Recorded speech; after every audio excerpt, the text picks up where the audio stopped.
Good evening friends. അപ്പോൾ ഞാനൊന്ന് വന്നേക്കുന്ന മറ്റൊരു പുതിയ ചോദ്യമായിട്ടാണ്. നിങ്ങൾ ഈ ചോദ്യം ഒന്ന് ശ്രദ്ധിച്ച് നോക്കി. എന്താണ്? ഒരു രേഖീയ ജോഡിയാണ്, അതിൽ ചെറിയ കോണം എത്ര എന്നാണ് കണ്ടുപിടിക്കാൻ തന്നിരിക്കുന്നത് അല്ലേ. അപ്പം രേഖീയ ജോഡി നമുക്കറിയാം, അവർ തമ്മിലുള്ള ബന്ധം എന്ന് പറയുന്ന രേഖീയ ജോഡിയുടെ തുക എന്ന് പറയുന്നത് 180 എപ്പോഴും അല്ലേ. അപ്പം ഇവർ പറഞ്ഞിട്ടുണ്ട് ഒരു കോണിൻ്റെ അളവ് മറ്റേ കോണിൻ്റെ അളവിനേക്കാൾ 3 മടങ്ങിൻ അളവിൻ്റെ 3 മടങ്ങിനേക്കാൾ 20 കുറവാണെന്നാണ് പറഞ്ഞിരിക്കുന്നത്. അപ്പം ഞാൻ ഒരു കോണ് എക്സ് എന്നെടുത്താൽ മറ്റേ കോണ് ഞാൻ എങ്ങനെ എടുക്കും?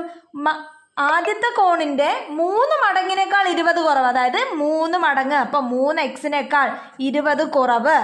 ഓക്കെ അല്ലേ? നമുക്കറിയാം ഇതിൻ്റെ തുക എന്ന് പറയുന്നത് 150. അപ്പം x പ്ലസ് 3x മൈനസ് 20 എന്ന് പറയുന്നത് 180 3x പ്ലസ് x 4x എന്ന് പറയുന്നത് 20 ഇപ്പുറത്ത് പോപ്പ് 200 ആകും. അപ്പോൾ x എന്ന് പറയുന്നത് 200/4, x എന്ന് പറയുന്നത് 50. ചെറിയ ആംഗിളാണ് ചോദിച്ചേക്കുന്നത്. ചെറിയ